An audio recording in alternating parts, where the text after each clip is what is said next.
আজ কোনো অনুভূতির গভীরে যেতে চাই না আর কখনো, যেখানে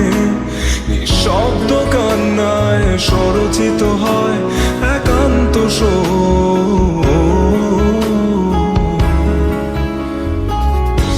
যা কিছু তার নির্দয় স্পর্শে দিয়েছে শ্রী